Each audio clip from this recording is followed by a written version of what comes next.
The Comedy Store would like you to know that the views and opinions expressed on this podcast are strictly those of the speakers or authors and do not necessarily reflect or represent the views and opinions held by the Comedy Store and its affiliates. It's a padded bra with wires to make me look like a girl, so I go. I like this Inquisition setup you guys got. The Inquisition. What? Yeah, we try and make it as unnatural as possible. Wasn't a bird that was like, I feel like I'm being fucking interrogated because the light was like switching. It was real. The beginning It was of us blinking doing hard. this, Yeah. it was like blinking and shit, and he was just like, "What the fuck is this?" How often do you guys put these out? Every week. Once a week, yeah. Yeah, we try at least once a week, but pandemic fucked everybody up. Oh yeah, there we go. Now it's on. Now you can see my highlighter. What? Does my rage come off better? You can actually see it on your skin. It's so good. Wow. Well, Wow. we'll see about that. Wow. Mitzi said, "Get Tom on the podcast." She likes them. I was bathing Mitzi yesterday. Oh. She started telling me about Greg Eagles. Did Greg Eagles work with? Well, I don't know why Who I'm was doing Greg Eagles? Tommy. That's even better. put him on Tuesday. Oh, Yeah, he was just a headshot that he was a comic. when I worked the back door, he was in the top corner right next to the hallway. So for years, I was just like, "Ooh, Actually, fuck I I think like Greg that story you Eagles." told. Was it on Marin? You said there was somebody you were looking in on Mitzi and stuff, and the guy was saying, "Yeah, she said to put me on," and you were like, "No, I talk to her every day. She didn't say that." It's not happening. it's so many people would do that It though. was constant. No, she never said that. She barely talks. Are we She's on? basically a lunatic. Yeah, she stopped talking, but she mentioned you. Yeah. That's what that's who She she's came back thinking to about. reality. Came out Yeah. to give you Wednesdays and Thursdays. She said, definitely put this open micer on. Did you ever meet Mitzi? Yeah. Oh, okay. Wait, we'll Yeah. get into it. So this is the Comedy Store podcast. Very exciting. I'm Yeah. Eleanor Carrier. Hey! I'm Rick Ingram, Mr. Happiness. I'm Laugh Girl, if you didn't know. He does morning radio guy. I'm Yeah. Laugh Girl. This is Ricky Dare over here at 1073. Dare. Just shit on KC. All of my mockery is just of the one guy in Kansas City. You're listening to Johnny Dare Murphy in the morning. Does he have a Laugh Girl? He did. When I lived there was a guy. It was Johnny Dare and Murphy was just like The Laugh some hag, basically. He'd be like, "Yeah, Murph, were you down there at the Skid Row concert last night? I bet you were." And you're like, all right. Well, Ricky Dare, we have Mr. Tom Rhodes with us today. The Very Rhodes. exciting. Yeah, one of the reasons I'm happy to be off the road is not to have to do morning radio shows. It's the It's worst. the worst, It's right? the worst. It's one of the worst things about being a comedian. Yeah. You gotta wake up at 6 or 5:30 and be on there like 7. And be up and be like, match their nonsense like play he their does. games Yeah. or whatever they're doing. Yeah. Stick around. We're gonna have some funny prank phone calls in a little bit. I'm like, I'm not sticking around for that. It's terrible. My favorite Rick Road radio show is with Pauly Shore. I did a lot of radio with Pauly. He used to make me go with him. And half the time they just made me sit to the side. I didn't even get a microphone. I'm just like, why the fuck am I here? But then when he would have me do it, I would always do it as Argus. And so they would always try and set Pauly up. Like that was the ongoing gag. Was like, oh, we're gonna do trivia with Pauly Shore. And, in their mind they were like, we're gonna make him look so dumb. And Pauly was just like, yeah, Argus is gonna do it. And then I would just go on about, okay, go ahead, ask your little questions. And they'd ask me, oh, well, that is Generalissimo Francisco Franco. And they'd be like, How does he how know did it? you know that? And then Pauly would look at me like, how the fuck did you know that? Oh, out of all the imprisoned Chilean dictators, he's always been my favorite. But how great is that? That's so mean that they would try to fuck with somebody. You know what I mean? Like, Yeah. okay, Paulie's not a scholar. I just think, they just thought it would That's be kind of a funny. Like, fucked up hey, thing. this celebrity's not going to know these answers. But instead what they got was like, this random 24-year-old that nobody on earth knows is pretending to be someone else that nobody else knows. Ruining lives. Where's your worst morning radio on the road? Oh, as we're talking, they're all flashing through. I mean, like, you also have to do those noonday TV shows. Oh yeah. I remember I did one Vegas. in San Francisco, and they sent me to. It was a fencing school. They were doing a remote from a fencing school, and they had me do it. And I had the mask on, and I was incredibly hungover. I was partying back in those days. But why did I have to be there? They could have said anybody. Hey, that's Tom Rhodes. He's at the punchline because I had a mask on and you couldn't see what I looked like. What do you mean? Like literally a mask, not a COVID mask? The fencing. Yeah, mask. the fencing mask. Fuck. Yeah, Okay, it It was a sword fencing fighting. studio. I Yeah, thought they thought it would be clever. Oh yeah, a comedian. It'll be great. Wow. When you said remote and fencing, I just assumed they were using there, and it was during COVID. Oh yeah, no. And then you said mask, and I was like, oh, that's you were drinking a year ago? Like No. there. No, Yeah, I'm, you've been I'm sober 8 years a off the while. juice. Okay, good. Yeah. Okay, I was like, wait. I know it was a long time you're off the juice, so I don't call it the juice. I call it the good stuff. Good Yeah. stuff. Although she's never drunk, so it's You're strangely not enough. wrong. You're not wrong. I drink Jameson when I drink. I like to drink. I just can't. I have no tolerance. So if I have like one shot, I'm like, okay. And then if I go to that 2 and 3, it could get weird. I'll either fight everybody in the room or fuck everybody in the room. Prove it. It's- It is. I still love 3 Jamesons, please. And then I'm just like this, punching. I still love drinking. I just needed to take a break. Yeah. You know? Yeah, yeah. And I was pretty balls out party guy for years. Okay. And the incident that made me stop drinking happened in Philadelphia. Oh, that'll happen. 8 Philadelphia gets everybody. years ago, January.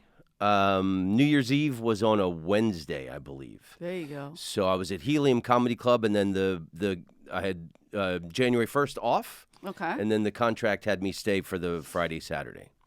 So I had a great New Year's Eve, and then I got January 1st off, and I actually I only drank at night, but I was on Sansom Street. Sure.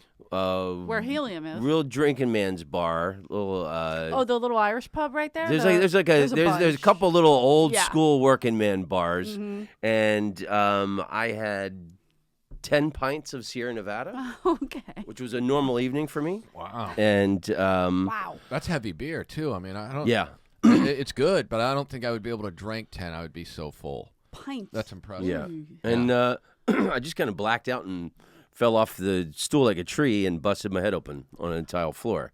Whoa. And some guy lifts me up and he yells out to the bar, "We got to call in." I had my contacts in, but I thought I had my glasses. So my first instinct, my head hit the ground, I'm wide awake, and I actually thought, my glasses. Okay. So I'm looking around for my glasses, and there's blood everywhere, and it's all coming out of me. Some guy lifts me up and he yells, "We got to call an ambulance." I'm so glad they helped and I go, you. "Fuck that! I don't have health insurance. Don't you dare call an ambulance." The ultimate American. And he like, goes, we live in a country that's so fucked. He goes, "You got to get to a hospital." I go, "How far is the nearest hospital?" He goes, 2 blocks, Thomas yeah. Jefferson. Yeah. And I go, "You were going to call an ambulance? It's 2 blocks 2 away." blocks. I can walk So I that got a far. wad of napkins, and I walked to the Thomas Jefferson. to the hospital. And did they take care It of was like, I think it was like $8,000 for, or 6,000 for 8 stitches. It's ridiculous. Yeah, it's Wow. an incredibly corrupt and ridiculous system. Ridiculous. Yeah. Yeah. And the very- ambulance would have added, what, another 7 on that? Probably. Possibly? yeah. Yeah. 15, I think. Oof. Yeah, the few times in my life that there was ambulances involved, the last one was my blood sugar dropped too low, and they came and I was like blacked out, and the guy just goes, "I'm not gonna take you anywhere because I don't want you to have to pay $10,000 for a ride because your blood sugar's low. Just drink some juice." And I was like, "Oh." Well, thank you, But at sir. least, yeah. Very nice. I'm just like, what did this guy have going on that he was like, I'm not going to make the $10,000 tonight. I don't want to deal with this guy. I was just standing there, unaware. My wife's like freaking out. Oh, my God. It was good times.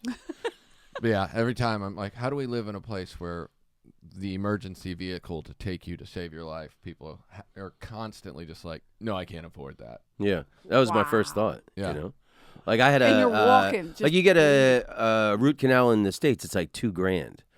About 10, 15 years ago, I had to have an emergency root canal in London, and it cost $75. Nice. Yeah, an emergency. Yeah. $75. Wow. Yeah.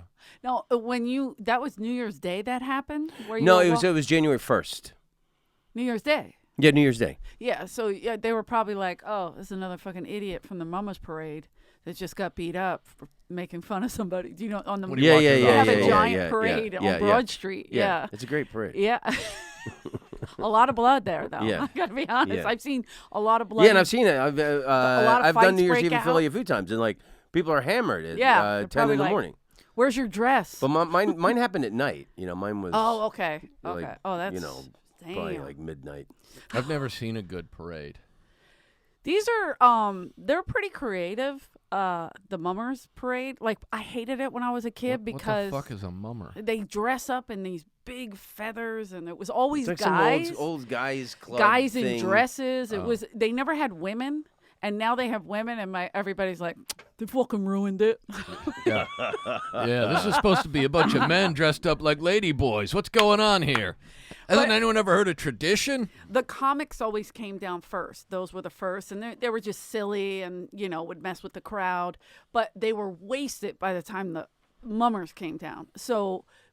But when I was a kid, I'd go to see the Mummers in the cool dresses, and they do all kind of fun themes. And I'd be watching, but all the comics would be like, "Hey, give me a kiss," and I'm like, "Ah!" So they'd have makeup and blood. You're and, what, 12? Yeah, but they thought I was my older Classic sister. comic. You Classic know what I comedian. like in Philadelphia, and it's a similar name. I always get the two confused. The medical museum there. There's a museum of medical oddities What? in Philadelphia. The Please Touch It's Museum? like and a it's like the freak show? Mummers Museum or something. Wait, we have It's a a Please, name close to that. We have a Please Touch Museum where there's all kinds of weird. You don't know this museum? I don't think It's so. like been there for. All these years I've been going. This up was these it was steps. started I as never like knew a there was serious pictures medical in there. study. They have the colon of a guy who didn't take a shit for 10 years. Oh there. my God. And there's a photo of him, and it's like he looks like what you think a guy would look like who hadn't taken a shit. He's got in a 10 thick years. neck. He's just, you're like, wait, what? He's filling Wow. up right now. Wait, I gotta find this thing because I can't believe you don't know what it is. It's an incredible museum. we only There's- knew the art museum was there because Rocky ran up the steps. I mean, I'm from Yeah. South Philly. We didn't live in Center City. That's all that stuff is like it's Center City. That's one of the or greatest art district. museums in Beautiful. Oh yeah, in the world. yeah. Eleanor wasn't allowed in those kinds of places. That's She's got Irish blood. man. Ricky doesn't like Rocky, but when he runs up those steps, he goes, "All these years I'm running up the steps. I never knew there was good pictures in here." How Unbelievable. Yeah. cute is that? It's kind of cute. It's one of but the greatest art museums It really is. in the world. It is. It's beautiful. I'm an art Yeah. freak. That's such Oh, a good okay. museum. But everybody runs up those steps every day to emulate Rocky in that moment of Rocky yeah, that's 1. tourist shit. In Rocky 3, he drives his motorcycle up and throws his helmet at this Rocky statue. How come no one ever does that? I'd like to see that. I'm sure they have. I gotta be honest. I'm sure they I'm have. suddenly on I'm board gonna with. guarantee it.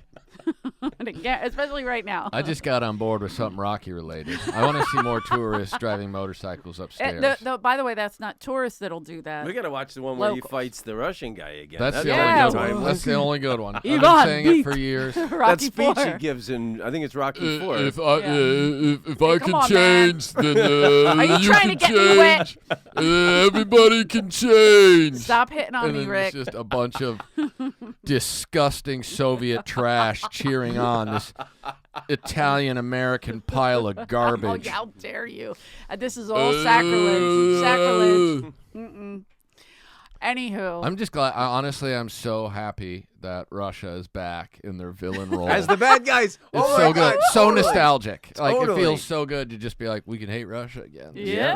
right. Yeah. Got a This bunch is- of Russians at my kid's school. They're the worst. I get Oh a bunch of my Russians God. live in my building, and they're Oh, yeah, our neighborhood's pretty bad. We Uh, live close to each yeah, other. uh, Yeah. a lot Yeah. of oligarch attitudes. Yeah. That's, Yeah, when I lived Just in playing West chess Hollywood, on the corner in a fila suit. You're like, what are you doing? in a Fila suit. they're the worst. They are the worst human beings, and they're all white, so you can say whatever you want about them. Yeah. No one's mad. Woo, woo. Oh, they're terrible. My landlord when I lived in West Hollywood was a Russian pile of shit, and that fucking guy.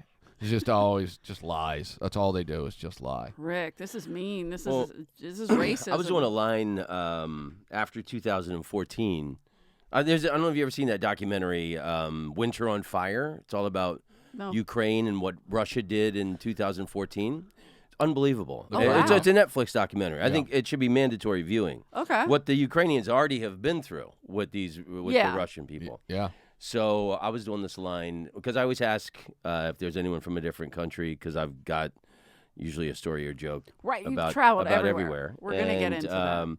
So for a few years, if I had a Russian person, I'd go, "Are you Russian? Are you sitting there? Is that your chair?" Or was a Ukrainian person sitting there and you're now occupying that space? Oh. And it was funny for a couple years, and then I don't know, around 2017, 2018, then people would just get all touchy and whoa, they didn't understand it. Yeah. Well, now you can bring it back. Yeah, I don't think I'll bring it back, but Now's the time. it's If there was ever a time, it spoke it's now. volumes. If you're looking for an ovation. Wait, so when did you start doing stand-up? How long? I started when I was 17. Wow. February 4th, 1984, in Okay. Orlando, Florida. My father was my dad loved stand-up comedy, Okay. and Pryor was his god. Right. So I remember in Washington, D.C., where my family's from, my driving around with my dad, we didn't have seatbelts in cars then. I remember course. being like a little kid, standing next to my dad with my arm on him while he's driving. Oh, yeah. Listening to Pryor tapes and feeling his shoulders shake while he laughed and drove. And I didn't understand the adult themes, but like when Pryor animated animals and things like that, Right. I was on the floor. I thought it was genius. So, and my dad also loved Bob Newhart. So we had tons my of favorite. Pryor and Newhart records that I grew up with. My uncle did open mic night comedy in Washington, D.C. for 1 year in 1978. I was 11 years old. A place called El Brookman's. My father took me to see him, and the stage was next to the door. It was a shotgun shack, thin, long room. And the show was in progress, and the comedian on stage grabbed me, pulled me on stage. I had a Washington Redskins jacket on, Okay.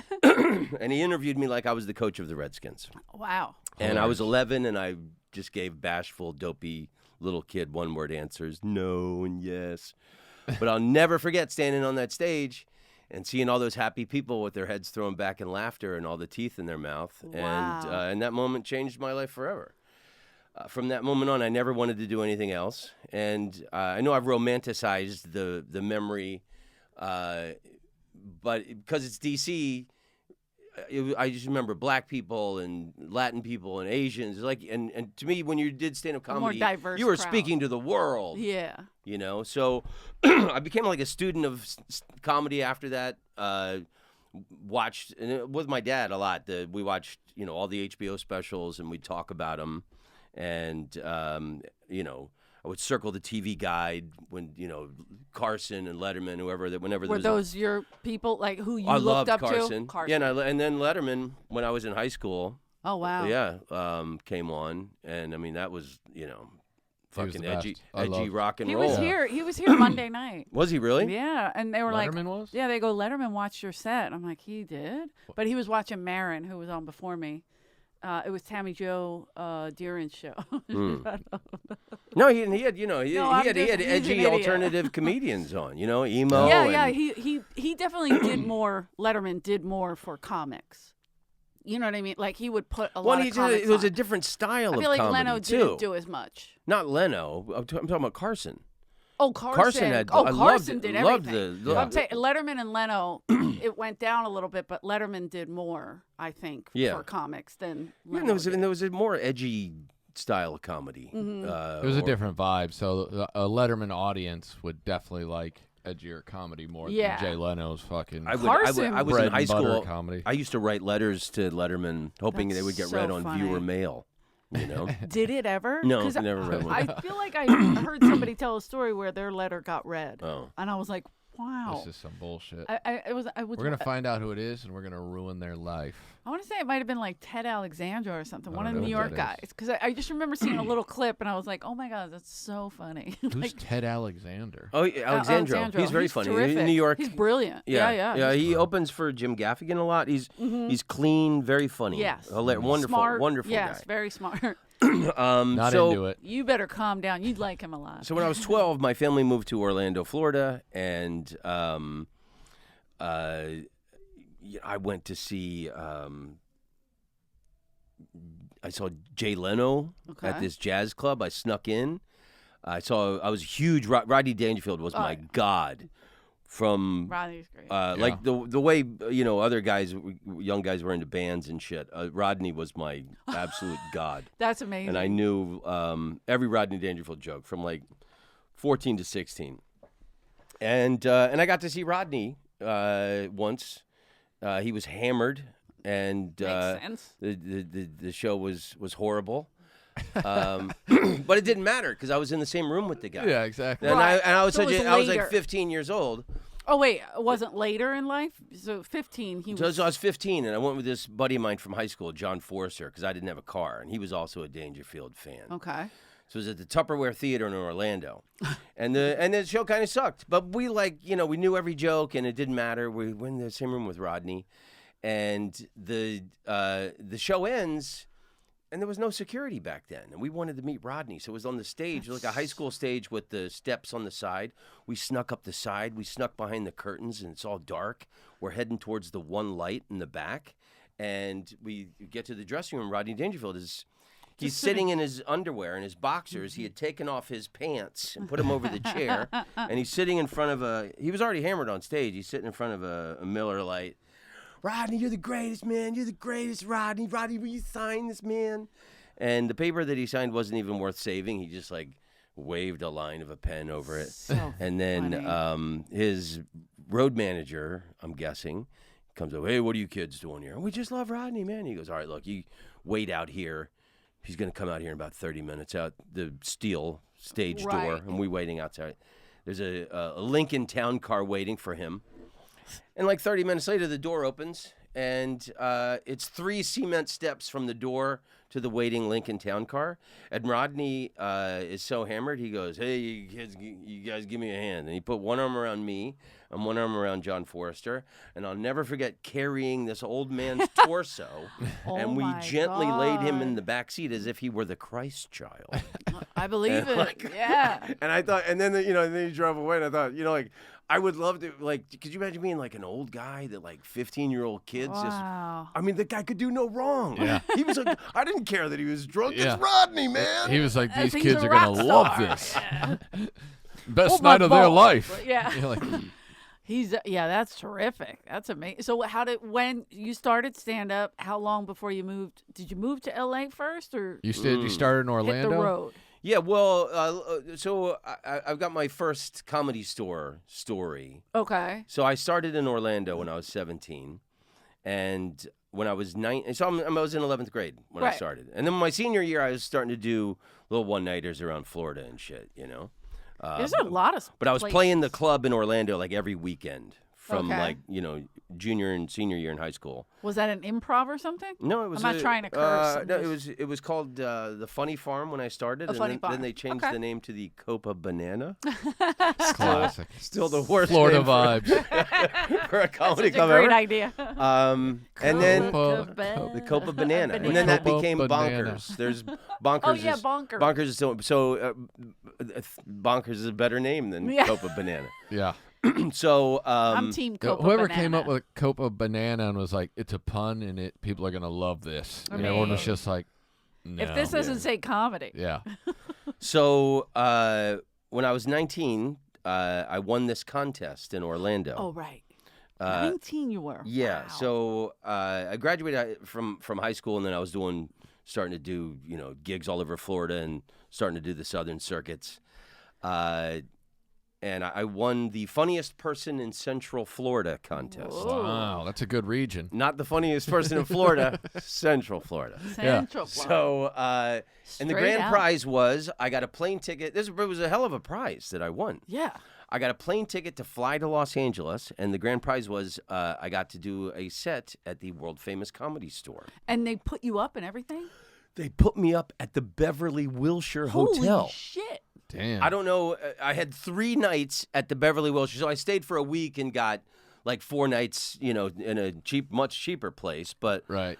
that was my first time ever in Los Angeles. I'm 19 years old. I'm staying at the Beverly Wilshire, I would have stayed there. and I get to do a set at the and like the Comedy Store Right. is just like. And it's a heyday for them. Well, I mean, it's always it you know, growing up like Pryor's a god Right. to me, and my dad, and just it's a you know, it's like the Parthenon of holy temples of American comedy, you know. So you know, so I was a little nervous, but I was 19, and You got nothing to lose at that point. Right. So. I mean, I thought this was going to be my big break. Yeah. I'm I gonna showed be a up when I was 21 thinking the same I'm thing. going to be a star once they see me. I was Yeah. young and cocky, you know? Yeah. And We still got time. And so it was. I got to go on Monday night, and a little 3 to 5 minute set. Right. And I remember the lights were. It was in the OR. Mm-hmm. The lights were off, and it was the big spotlights, and that kind of threw me off. I didn't feel like I could see or whatever. Yeah. Mm-hmm. It just. But you know, I mean, 3 to 5 minutes. Well, Yeah. It's, you know. And Mitzi was there? No. Okay. Just curious how that. But Louis Anderson was there. Ah. And Louis Anderson acted like I was the funniest comedian he had ever seen. Well, you are the funniest comedian in Orlando. Central Central Florida. My It's fault, more than my just fault. Orlando. Are you from the So he invites me to hang out with him. Louis and, Anderson?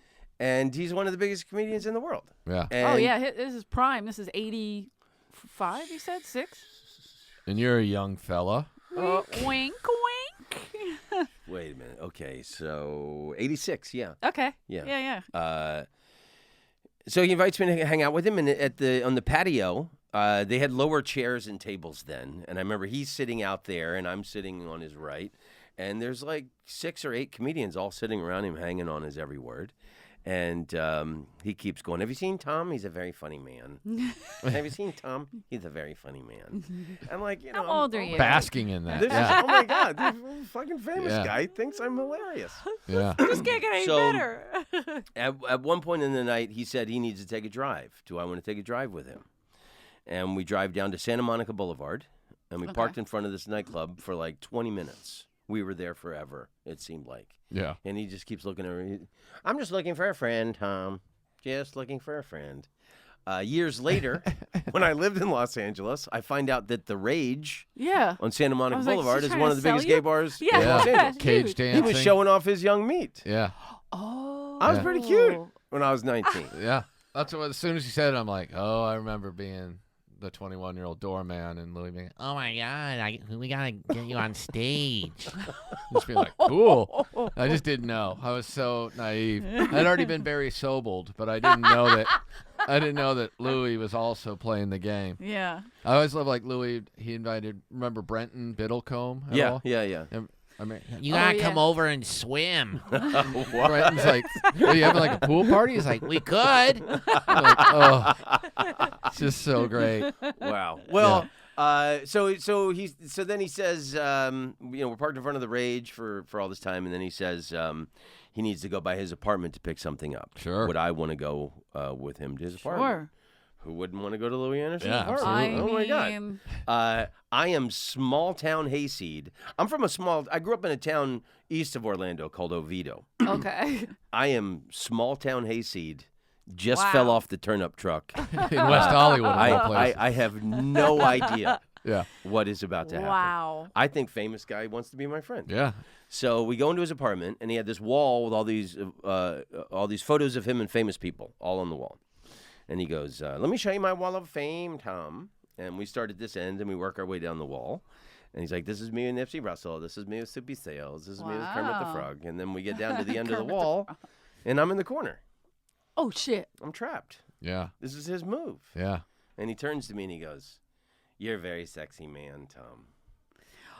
Oh. And he stepped in on me, and I went like this, and he cupped my ass cheeks. Both of my ass cheeks have been in Louis Anderson's hands. Wow. Lucky And then man. he- So you are And then he goes to on kiss the me, rise. and I went like this. And as he's squeezing my ass cheeks, he kissed me on the cheek. And I go, can we go back to the Comedy Store now, please?" Oh, I want to man. go back to the Copa Banana. Yeah. I want to go. Yeah. You So start clicking your heels. only like I told that Oh on my stage. God. I told that story on stage. I mean, I didn't tell a soul. I didn't tell a when soul you for- left, how was it? Like, did you I mean, I run felt- out of there? Did you? You know what? He let go and took me back to the Comedy Store. You know, Okay. it didn't. He didn't push it any further than that. He was hoping for some Possible And reaction. but and so like when the because so there's a side story to that needs to be told. Like when all the Me Too stuff came out, I told a few people and my wife at the time the story, and they were like, "Oh, he sexually assaulted you." And I was like, "No, I think he was a gay man operating under the circumstances of the time." yeah. When I left, I felt weird, and when I went back to Florida, I didn't tell anybody. I was kind of weirded out by it, but I had a lot of time to think about it, and the guy made his move and took a shot. He if didn't you will. push it. Yeah. I mean, he got it. I've got a nice ass. He squeezed He it. got a handful. Yeah. So my wife and I talked about it on a podcast, and then this guy, when was this? This is like 4 years ago. This guy from the Tampa Bay Times, he sent me an email and said that he was going to interview Louis, and he wanted to bring this up to him Okay. in the conversation, that he was going to be promoting his local show. And I wrote the guy back this big long email and said, "Please don't. This is a cheap shot. You're Yeah. just going for Right. clickbait." Yeah. I go, I've processed it. And he's the guy writer is saying that I was sexually assaulted, and I said no. I think he was operating under the what I just told you, and the guy says no. He's still going to ask Louis about this. I emailed the guy back. I go, "Can we get on the phone?" And the guy, I got his phone number, and I talked to the guy for over an hour. And I said, "Don't bring this. You're interviewing him for a gig he's doing in Tampa. Yeah. I know this newspaper. A friend of mine used to work there. It was the Tampa Tribune. They just changed it to the Tampa Bay Times a few years ago. Right. It's a family newspaper. He's doing a gig where they're asking the 10 fluff questions for a guy to promote his gig. Okay. And you're going to slip this in there? I think it's a cheap shot. Yeah. And I don't think you should do it. And I'm asking you sincerely not to do this. And the guy ended up doing it anyway. And Louis said, "Oh, I'm sorry if I made Tom feel uncomfortable. I was a big flirt back then."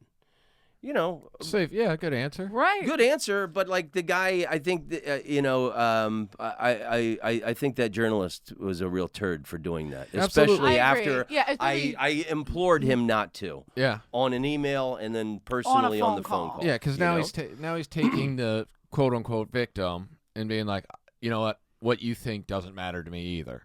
Yeah, like you Which is processed bullshit. it. So Yeah. you felt like, okay, I don't feel assaulted. I felt grossed out, like, ooh, that's not my cup of tea. Yeah. But if that was a guy and girl, if I had to say I was sexually assaulted, it would probably be every single time. Like if that's what sexual Yeah. assault, you know what I Yeah. mean? Like Yeah. every single time I've been with somebody, I've been assaulted then because they Yeah. take a shot, they take a chance. I mean, maybe not grabbing the ass. Well, and it set a first. precedent in my life too. Whenever I was with a woman and could feel any Sure. resistance, hey, I respect that. I you don't. know? I don't like that he cupped your ass first. Like, you know what I mean? Like, Yeah. but a guy has like grabbed my waist or gone in for a kiss when I was like, whoa, we were not doing that, But I wouldn't be like, oh, that's that person sexually assaulted me. I don't Yeah. know. But you processed it and you told them no, and that's weird that he brought it up. You're right. It's Yeah, and when clickbait. Louis died recently, the first person I thought of was that journalist guy, and I hope he had a big fucking. Did you and Louis ever become friends? No, after no, that? no. You never saw him again. Never. I mean, I saw him at the store here a few years ago, but I didn't say hi to him or anything. And you got to respect what he did as a comedian. Yeah. The guy did great stuff. Yeah. I mean, if it doesn't bother you, then Right. And he was from a really fucked up. his childhood was home and all his- fucked up. Yeah. and Oh yeah, he's He one of 11. had to I hide think. it for a long time Yeah. and all that. Yeah, I mean, Minnesotan. I love Louis, but I've heard, you're not like the Well, first person that's. So I didn't. So all right. So I didn't.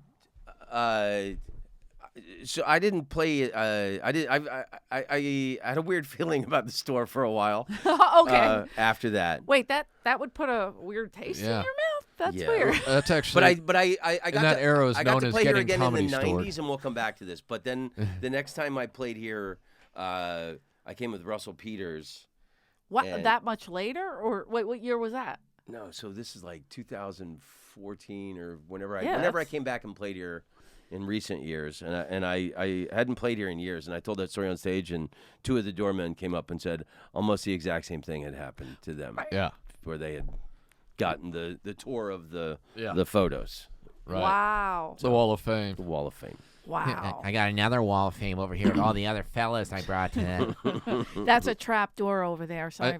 I've Why told does the he sound story. like Mitzi? I'm sorry. I've told the story a few times on the podcast, but I basically got Barry Sobeled when I was 19, and I was in Kansas, and it was the same thing. I just didn't realize what was going on. Didn't get it. Yeah. And it was him and Jimmy Fallon, and I'm just like hanging out, thinking this is cool. I've been doing comedy for, 6 months maybe, and I'm like, oh yeah, I'm hanging out with the guys, and then he's just laying it on thick, and I'm like, wait, what's happening? Oof. But then like I've seen Barry lots of times since then, and at first I just was kind of quiet. I had to bring him up once in the belly room. I'm like, oh, this dude tried to fuck me one time. No, you didn't. Yeah, I yeah. love it. And then one day I was trying to tweet something. Jimmy Fallon like posted a thing. It was when he was hosting the Tonight Show already, and it was like, hey, send us tweets of something. I can't remember what it was. They're just basically trying to get people to write jokes for him, and so I'm like, oh, maybe it could be like the time that you tried to convince me that I should have sex with Barry Sobel. Oh my And I'm like God. tagging them in the tweet, and so I go to it and I look at it, and I'm blocked by Barry Sobel, and I'm like, why the fuck would this guy block me? So then I searched for my name at Rick Ingram, Barry Sobel, and there was like 4 tweets. I'd been like, one time Barry Sobel tried to fuck me. I'm like, oh, that's why he blocked me. I didn't even remember, but I'd like put him on blast like 4 times. I'm like, oh, okay, that makes sense then. But yeah, that was always his MO. Is always some dude who looks like he's 20. Wow. When Mitzi died, the Comedy Store was closed. They closed the Comedy Store, and I started getting all these pics from people who were down hanging out at the Comedy Store, and one of them, the first pictures coming in were people being like, hey dude, I don't know if time travel can happen, but I think Barry Sobel went back and found the 20-year-old you. And it was just a bunch of pics with Barry with a guy who legitimately looked like 20-year-old me. And I'm like, oh wow, he's going for it. But it's like him. I go, what was he doing? He's like, oh, he was just really laying it on thick, like trying to be like, yeah, this is my club. I'm here all the time. I'm like, dude, you're not here all the time. No, it hasn't been in a while. I'm more insulted by that. Yeah. By him pretending like he gets stage time here. Yeah, than I it's am that been he's a trying to long fuck some time. unsuspecting 20-year-old. So how did you meet Mitzi? Okay, so then, that's Big gap. so my career, when I was 20 years old, I moved to New York City, Okay. and I wasn't ready yet. Okay. And I had to live in Washington Heights as 1987 as crack was coming to the neighborhood. Good Nice. times. There'd be gunshots in my neighborhood at night. Cabrini Boulevard, where I lived, Oh, there'd wow. be Yeah. burning, smoldering cars in the morning. People would steal cars in Lower Manhattan and drive them up there and just set them on fire. So it was rough. I got a couple of sets at Catch a Rising Star, but it was a pretty tough year. So I moved Okay. back to Florida, licked my wounds for a year, and then I moved to San Francisco, and I lived there for 7 years, and then that's where I got good as a comedian. Right. And I started doing tons of stuff for Comedy Central. For a couple years, I was the first comedian to ever get a development deal with Comedy Central. I was like Nice. their boy for a couple Nice. years. And then I got offered my own NBC sitcom. From the years I was on Comedy Central, and then I was the belle of the ball in Montreal in like '95, and I got a big offer from NBC to develop a sitcom. What was the name of the sitcom? It's called Mr. Rhodes. Okay. What about Comedy Central? I feel like I remember the show, or you being I did. on. I did a thing. My father flew Rhodes. helicopters in Vietnam, so I did this comedy travel thing where I went to Vietnam, 1994, Wow. when Bill Clinton lifted the travel ban, and and I went there to have fun for the guys who didn't get to have fun. So I brought Okay. Rock'em Sock'em Robots and fought people wherever we went. It's like a yeah, I vaguely remember. That's rematch. awesome. Yeah. Set up the America's finally gonna win this one. set up a slip and slide on China Beach, the world's most dangerous place to set up a slip and slide. Oh. And then we did the Jane Fonda workout tape in Hanoi in a park with these old women that were doing Tai Chi. Just some really funny things. It was really nice. Yeah. And they got really nice critical Yeah. stuff. But, they had filmed a bunch of interstitials, my jokes, like rock videos, and played them in the commercials. Right. And then they kept covering, they would send me to cover events, the Super Bowl and the Dream Team and Oh, wow. all kinds of different stuff. And then I think the Viva Vietnam thing was what got some attention. And then it aired for the 20th anniversary of the end of the Vietnam War. We filmed it September 94 in Vietnam. It aired April 95. And then July 95, I crushed it in Montreal and got offered a big sack of cash. Wow. And moved to L.A. We filmed the pilot and got made into a series. So my show was on 1996 to 1997. Mm-hmm. And that's when I was playing. I played the main room. I had a weird thing about the OR because of Getting louied. Yeah, so I had a strange feeling about the OR. Like Yeah. Interesting. Like every Yeah. time I perform in the main room, no dudes try and fuck me. So that's gonna be more my room, I think. So, and I'll tell you, I lived straight up Queen Street, right here, Queens Road. Queens Road, So did I. about 2 miles up on Franklin Avenue. Oh, wow. I had okay. a rock star apartment on practically the top of the Hollywood Hills, view of all of the lights of Los Angeles. Lived with a beautiful actress, and all we did was walk around naked, drinking wine from goblets. Amazing. And Times were good. I was playing, and I would play the main room, and I didn't even have to call in for sets. My William Morris agent. Yeah, because I remember you being here, and I started here in '93. Okay. So I was like, I remember him. So I had long hair, and I was all skinny and cocky and shit. And, Very cocky. No, I'm kidding. Yeah. I pinched your ass. You got But I pissed would off. do. I only wanted to do the main room, so I would do sets in the main room. Who was your agent at William Morris? James Dixon. Oh, okay. My first ex-fiance used to be an agent over there. Okay. So I remember that crew of people. if So you will. Mitzi called me over a few times to sit with her in the OR, and she said, "Why don't you should play in the OR sometime?" And she was couldn't have been nicer to me. Yeah. And then twice she encouraged me to do the OR, and I was like, yeah, just something about that main room I really like. Smart. Play a little hard to get. I like it. You're like, I don't want to work for $7.50. Yeah. I want to go in the main room where they pay decent money. I don't know. I just thought it was I don't know. It was a classier, and you're right. You probably had a weird I had a weird affiliation. Association. a weird yeah. association. Yeah. And then I loved the main room also. Yeah. And I loved to be. I more of a was like a rock showroom. star. I just drive down from the hills and come in Sure. here and do a set, and it was amazing. So the show only lasted for one season, and then in 1998, when it finished, I moved back to New York City. Ooh. And I lived in New York City like a dog when I was 20, and I always swore if I ever had any money, I'd live there with style. So I got a rock star apartment in the Wall Street area, Nice. and then I was doing the Comedy Cellar and all that. mostly in all the clubs there. How long did you live in New York? 2 years that time, and then I looked at my my money as my NBC artist grant.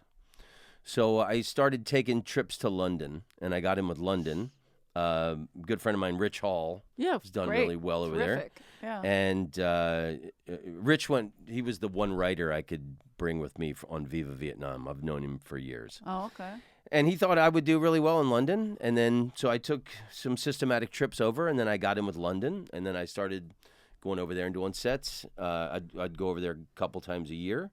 Have you ever played the Comedy Store over there? Oh yeah, they managed me for a while. Oh wow. Yeah. That's No, that amazing. was my main club, and I've played the Comedy Store in Sydney, Australia, many times. Oh too. yeah, I haven't seen that one, but I mean, Yeah, and the and London Don one. Ward, he told me, like I forget what year he started the Comedy Store. He said he came to Los Angeles on vacation, and he came here, and then Went back and was Mitch he like, had a used great to time. make us He write went him back letters. and saw that the name wasn't registered in England. In England. Mitzi, Is yeah. the Australia club associated with the England club? No. No, neither it's one. just They another- both did the So same they thing. didn't. They Yeah. didn't register the name outside of England either. Okay.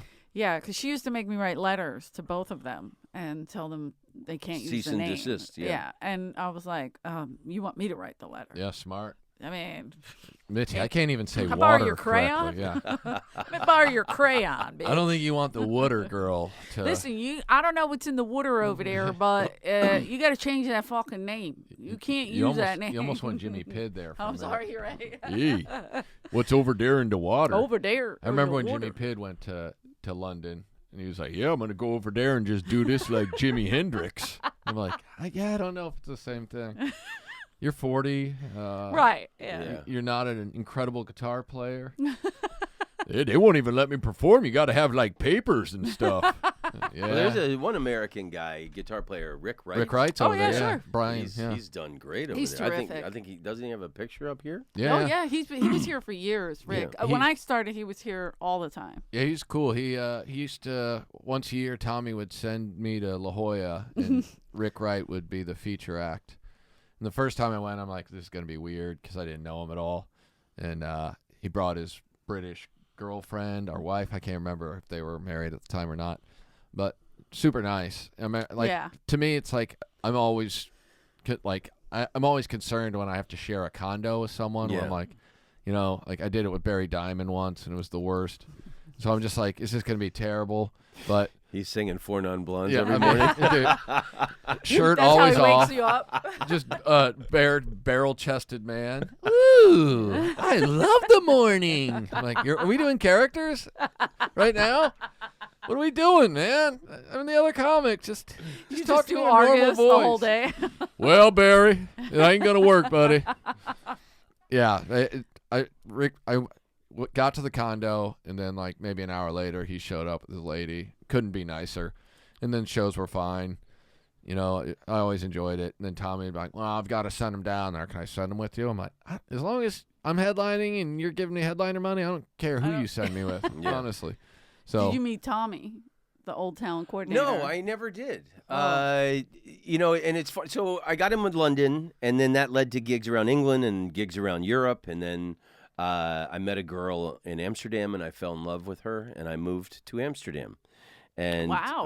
I lived in Amsterdam from 2000 to 2004, and I was with the girl for 2 years, but I was still still partying and. in Amsterdam, I would hope so. Oh yeah. Well, see, because when in New York, a I was hanging out with Dave Attell would take me on his late night drinking runs, and Jaeger. Mitch Hedberg was like my Oh, best wow. friend from Yeah, yeah. '98 to 2000, and we did tons of coke and partying. Nice. I lived in Wall Street. He was living at the Chelsea Hotel, very close to each other. So That's we'd great. always end up at the cellar and then go back to our places and party. Mm-hmm. Really had a really great time with him. But the thing I would always say is I was partying so hard when I lived in New York City. I actually moved to Amsterdam to bring it down a notch. Wow. Damn. And there is some truth to that. Yeah. Yeah. So, but the girl ended up breaking up with me. Okay. And I was just about to move back to the United States when these people from this Dutch television network were looking for an American to host a late night talk show.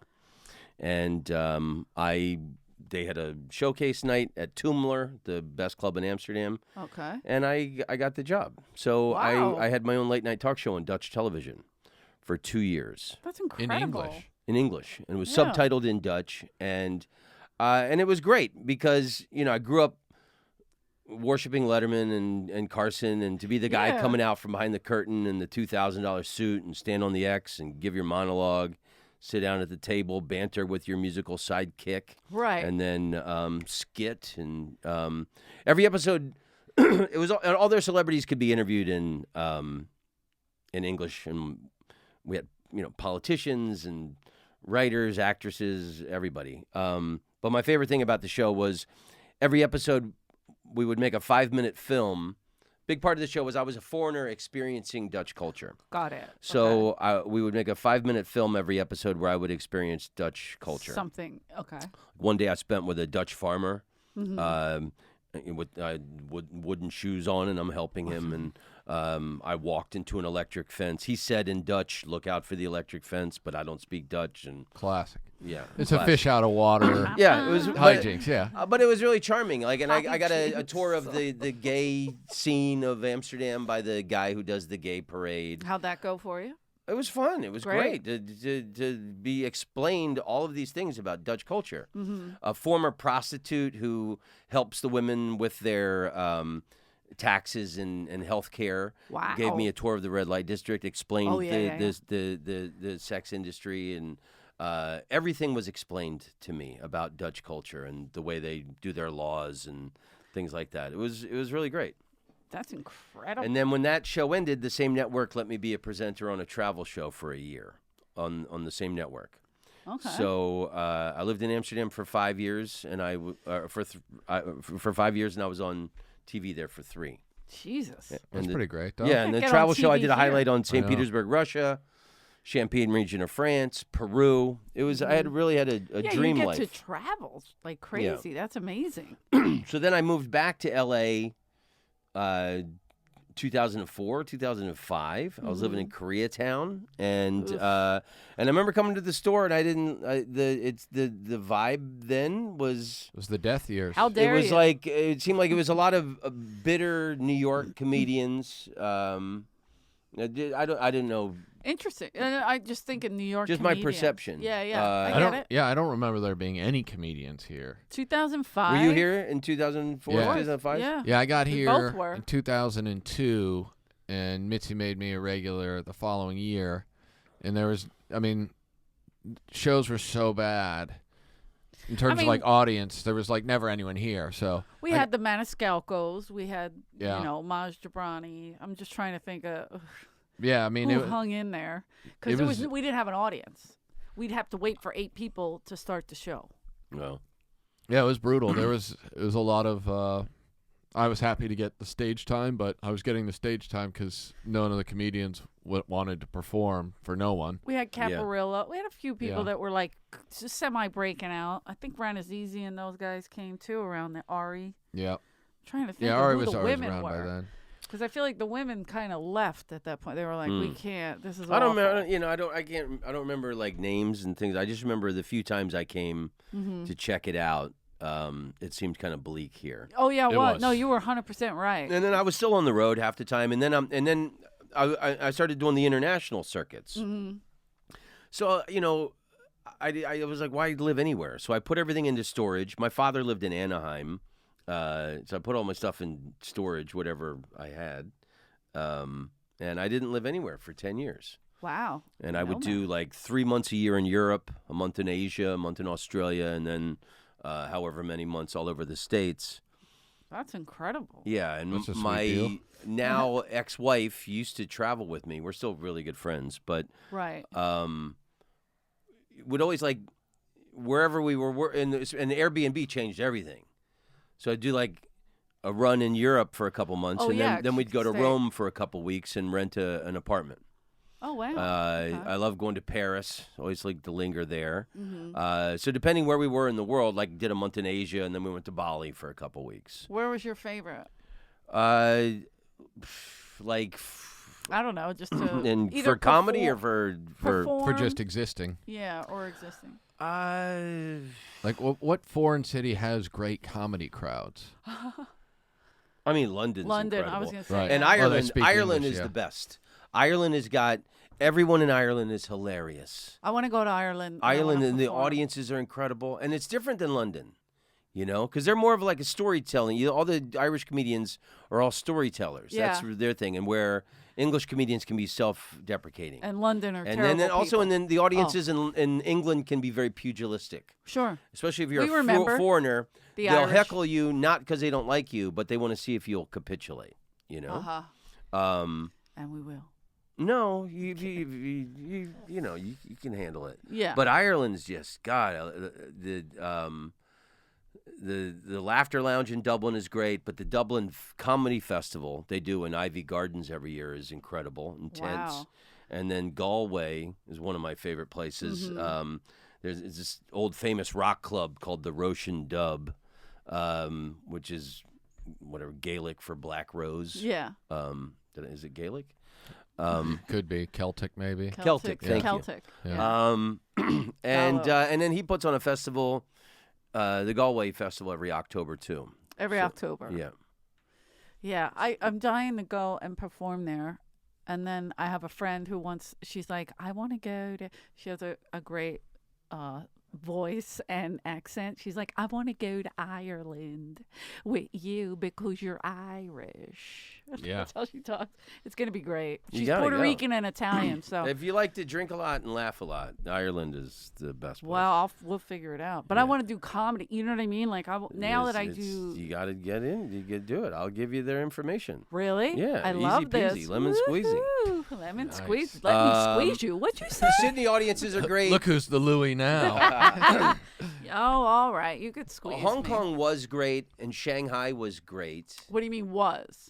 Is this BC? Because of the problems with protests, Oh. the clubs. There was a couple good clubs in Hong Kong that closed, and then 4 years ago, China shut down the English language comedy shows that were happening, and because those were great, you'd be expatriates of every flavor. Yeah, I think Ari did a run over there. A few maybe people like have. 4 or 5 years Schubert, ago. Yeah. And he was like, "Oh, it's awesome, but it's all expats." And like right before New Year's Eve, right before COVID, I did a spot here. I had 2 spots, and there was like an hour and a half in between them. So I went down to Carney's in between my sets, and this Asian guy walked up to me and he was like, "Hey, man, I've seen you at the Comedy Store. We're actually going down there doing a Watch the Belly Room show. Could we sit with you?" I'm like, "All right." So I sat with these like 4 Chinese guys, and one of them runs shows over there, and he's like, "Yeah, we're trying to get them restarted, so it would be awesome if you wanted to do it." And I'm like, I don't know, it just kind of depends. I have a little kid, and he's like, "Well, let me get your contact info, and we'll see about doing it." And then COVID hit. Oh, COVID. Yeah. This 2 is all months BC. later. Yeah. And I'm like, I'm never going to hear from those guys, nor would I go at this point. But Wow. Yeah. yeah. But that's got to be neat. I love when hearing people like, "Oh yeah, I'm going to China. I'm going Yeah. to." Well, Like, I put out this album in 2019. I think it probably helped end my marriage because it took me 2 years to record it. It started in 2017, but I put out this album called Around the World, and I recorded it in 24 cities around the world. And Oh, it that's starts in awesome. Paris and it ends in Jerusalem, and it's all mostly jokes and stories about those places. Because I've been doing, like, some places like Jerusalem and Stockholm sure. and Berlin weren't my regular places, so I had to write like little 3 to 5 minute Right. material for those places, so I could get a track out of it. But the other cities like Paris and Amsterdam and London and Ireland, I've been playing for years. Yeah. So I got nice little. you knew hunks the of material. inside. Yeah. That's cool. Oh, did we talk about your encounter with? Oh yeah, Mitzi, you did say that. You did say you talked. She tried to get you to. She was it was always incredibly nice to me. The only reason I bring that up is because I was talking to Jay Mandiam. Remember Yeah. Jay? Okay, so he was like, "Yeah, Tom Rhodes was thinking about coming back to the store," and I was like, "Oh yeah, I remember Tom Rhodes because I was a waitress here for so long, and then Mitzi's assistant. So I remember you being here. But then I was like, oh, he's a regular, and Jay's like, no, he wasn't a regular, and I'm like, he's not. Like, Well, I don't think. I mean. But I think there wasn't like a regular like showcase kind of thing. Oh yeah, I never went through that Right. whole process. That's no. what I think. I That's was- what he meant. Now that I was the TV star coming in from the top of the mountain. and you know? Mitzi never did that. She didn't give a shit. So Yeah. she must have liked you. Yeah, she really liked me. People would come in and be like, I'm on such and such a show. Or like when Louis C.K. showcased, she was like, he's too polished. We don't need him. Like, there's Yeah. nothing I can do for him. But she must have really liked you because I do remember you being here. She did. She was so Yeah. nice to me, and I like now years later, and now she's passed. Like I should have done a couple of sets in the OR, and like How you about, know, how and about, then it's funny because now I love the OR. I was just gonna say, Yeah. how do you oh feel my now? God. Like it's like, and I love the main room, but like there's a magic in the OR. 100%. So everything's so close and personal. It's and it's comedy. it's energy. It's like Yeah. pure comedy energy in It's there. the way it should be. Yeah. You You know. can feel your ass being squeezed while you're Yeah. on that Well, stage. I gotta amen. be honest. And it's Feel the it. crowd squeezing it. Yeah. So I came back, and Jay Mandiam actually was the one that kept. Yeah, Pushing he's me to good. come Yeah, back. exactly. Yeah. And so I moved back here in 2015 in August. So I think it was the year before, like 2014. Got it. I've known Russell Peters from Oh well, but he like performs 99, everywhere. 2000. I met Russell. We were doing shitty one-nighters around London together. Bar That's gigs. amazing. Known Russell for years. That's amazing. So I was hanging out with Russell in 2014 when I was in town, and he said he had to do a set at the store. He goes, "Come with me," and so we come. And Jay was one of the doormen, Mm-hmm. Yeah. and they asked me if I wanted to do a set, Yeah. and I hadn't played here in years, Oh, okay. and so I did a guest set in the OR, and I got to tell. For the first time in my life, I got to tell that Louis story on stage, Right. and it kind of felt like I killed the demon, you know. You got it out. Yeah. And then it felt good. It felt it felt like your favorite pair of jeans, when I did that set. And then I moved back in 2015. I don't know when Tommy left, but I never even met that It guy. was 2014 was when he left. 2014, so- Yeah, I yeah. never So met it's- him. Yeah. So You got lucky. I No, I'm heard, kidding. yeah. Yeah, he So I would- mean, in He my probably would have liked you though. he would have liked you, but he still would have given you the Comedy Store bullshit. And, Right. well, you should hang out more. And you're like, I'm not hanging out. I'm a fucking professional comedian. Like he did that to Bert Kreischer. He was like, "Well, yeah. you should hang out. Maybe He told park Bert, cars." yeah, he told Bert Kreischer he should work the lot. And Kreischer's like, I literally tour the I'm country literally on headlining. a I'm not. I have a family. I'm not going to park cars here. Well, that's how it works around here. And he's like, but it doesn't have to. You can just let good comedians perform here. Well, Exactly. Oh, so he was a character, one of our favorite characters, Yeah. if you will. That's the impression he's doing. But He doesn't know. the timing couldn't have been better because 2015, and then the Yeah, we were the jumping last again. like 7 years here have been incredible. Yeah. They turned it around when they brought Rogan back, and just started kind of picking up the pieces. Unfortunately, 2004, 2005, Mitzi was very sick, and I think Yeah. Paulie said it best. She was sick, her health was declining, and so was the club. Like that love of hers wasn't in it anymore. And then the pieces somewhere got picked up through Adam and Eric, and like bringing certain comics back, and Well, just putting a Adam's vibe openness back in it. to bring in comedians that human beings want to see perform comedy was really Right. It was What a it was format! an out there Adam, it was you an out there wild animal. concept, but Yeah. But my attitude about the OR now, I think I kind of prefer It's it my to the favorite main club room. everywhere. And I don't want to. The pandemic taught me how much I love sleeping in my own bed. I've hit the road so hard my whole life. I don't want to be on the road anymore. Yeah. And I just want to stay in LA. I just want to do sets here primarily. Right. And whenever I'm doing the OR, I'm trying to go there with like a new 5 minutes at Well, least that's where you can work every it out. time now. And it's I feel like I'm starting over again. Like now, like since coming out of the pandemic, 'cause after having a year off, yeah. and like I love stand up for the thing that it is. Yeah. Not for fucking traveling to wherever and doing Yeah. the morning radio shows and things. Yeah. And so I'm really enjoying pushing myself to write like a new little hunk for every time. And I loved talking to you the other night where you said I went on after you in the main room, and we talked later, and you go, fuck, I had this new thing, and I knew you should only do the greatest hits in the main room, and it threw me off because then my flow was screwed up, and I like everything you said was exactly. Yeah. I've lived that several times in the main room. Well, not that you can't do something new there, but No, you I've had can. that feeling. But to me, I think it's such a showroom, and maybe it's because I worked for Mitzi so closely, and she told me her passion and love for that main room. Whereas the OR is the grit. OR is to me my favorite room in any club. Yeah. And so because you go up there and you just bare your soul, and you could just fuck around, do new shit, do old shit, whatever, anything. Not Anything everything goes. But Yeah. you You can gotta, make anything go. Exactly. But if in you the do it main right- room, it's more like they're like, "Oh, what the hell are you doing?" Well, I got and I love. I felt like I tripped over my own words. Yeah. I on just stage. I love coming here. I love watching everybody. Mm. It just this place is a holy temple. It's And we got one other nice story to tell you about the Comedy Store. okay. From when I lived here in 2004, 2005, I guess I put everything in storage in 2006 and fucked off. Didn't live anywhere. But my father lived in Anaheim. Mm-hmm. My father was killed by a drunk driver in 2009. Oh Damn. Jesus! And I was really close with my dad. There's a reason I'm a comedian.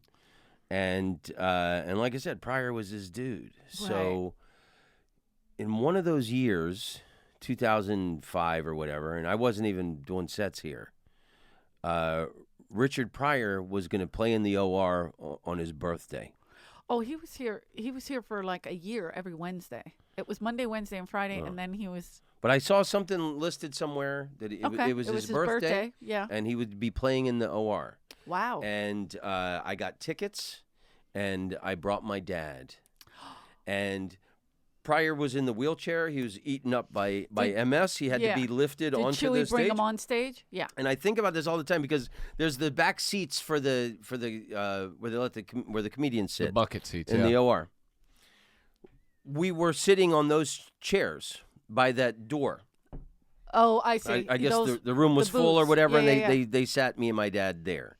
And so Pryor, they lifted him on the stage. He's in the wheelchair. He could barely lift the mic up, and he did, I think, 10 minutes on licking pussy, and then another 5 on something else. But again, like when Rodney Dangerfield was drunk, just to be in the You're in same the presence, room, Yeah. breathing the same molecules with this genius. Yeah. And then they took Pryor off stage, and they brought his wheelchair in the back, and they put it in the back. So my dad and I are sitting here at the chairs, and they put Pryor down right in front of us. Yeah. So we just leaned right up, and Mr. Pryor, happy birthday. We love you. Wow. That's we love rad. you. Happy birthday. And we got to shake the man's hand. That's incredible. And my dad, really important to me. That's one of the greatest memories. Like Yeah. that, from being the little kid, Sure. Yeah. driving around listening with Pryor to You got to seeing make that happen. Like we got to you see got him to meet in the Richard OR. Pryor. Yeah. That's you know? incredible. He wasn't the fire-breathing dragon he was in the 70s, but Right. who gives a fuck? Yeah. I mean, I happily see Babe Ruth hit a Yeah. home run at Yankee Stadium, Right. even after he's retired. You know what I mean? Like Yeah. that's one of those things. You're like, oh, I'm seeing the GOAT perform where the GOAT performed. So Yeah. yeah. And Richard, when he did that year, it was Monday, Wednesday, Friday, and then it went down to Wednesday. Obviously, his. Do you health- remember what year that was? 2005, maybe? I think it was before. It a must have little been the bit late earlier. 90s. Late 90s, Maybe if I even- remember correctly. Because he never performed since I got here. 2005, he passed away. So Okay, maybe it was had to before that. Maybe be- my timeline memory is Yeah, it had screwed to up. be the late 90s, maybe 2000s. Yeah, I saw him here. I saw Okay. him come once, but he couldn't. He couldn't even really communicate at that Maybe point. it was when I had the sitcom. Maybe that's why I got to sit on the bucket seats. I don't know. Maybe been. because he definitely he did it for like a year, Hmm. and then his health obviously was declining. But there was 3 waitresses that were working there. It was me and this girl Jen and Lauren, because Mitzi, that was all she trusted. She was like, I can't, because it was so packed in there. I mean, Chevy Chase, Whoopi Goldberg, everybody would come see Richard. every time, like the whole year. And that even when he went down to just Wednesdays, it was jam packed in there. Wow. So she did that for him to help. I mean, he did that for her to help her. Keep the club and then running. when he would go on stage, he would come to life. And I told the story a couple weeks ago on the podcast. He called me a bitch from the stage because I gave him water instead of an alcohol. But his wife told me to. So she's like, no, it'll mess up his meds. So just give it to him, but just give him water. And he called me out on stage. And I was like, oh my God, he fucking knows. Like, That's he was nice. like, that bitch. Richard I Pryor was like, called you a bitch. I know. What a badge dream, of what a honor. dream, I was man. like, whoa, I'm so whoa. jealous. I know. So yeah, I got to work with him for a year, and you're right. It was magical. It was amazing. But for you, it's even more magical because you brought your dad, and that was a bond, and that's incredible. If there was no stand-up comedy, what would you do? Like if it didn't come back after this Corona nonsense? Oh. I like. Everybody Well, I mean, has like, that. I mean, since I was 11, in Exactly. that moment in D.C., I never even Thought of something considered else. doing anything else. I bagged groceries in a grocery store when I was 16, and I started being a comedian when I was 17, and I've never had any other job That's incredible. my whole life. That's awesome. Yeah, so you would soft be as a baby's screwed. bottom. Yeah, look at this. Never Look at this not hardworking Never man. worked a hard day in my Oh, life. you just work your brain hard? All right, How Poindexter. dare you? So yeah, there would be nothing. Where can people find you? Social media? I on Instagram, I'm at _Tom Rhodes, and my website is tomrhodes.net. All right. I don't Net. fuck with Twitter. Got it. You don't enjoy toxic existence? I call it the hate faucet. Are you still on there? Are Oh, you- fuck yeah. course. I'm there for You're the hate. scrapping it. He's filled with hate.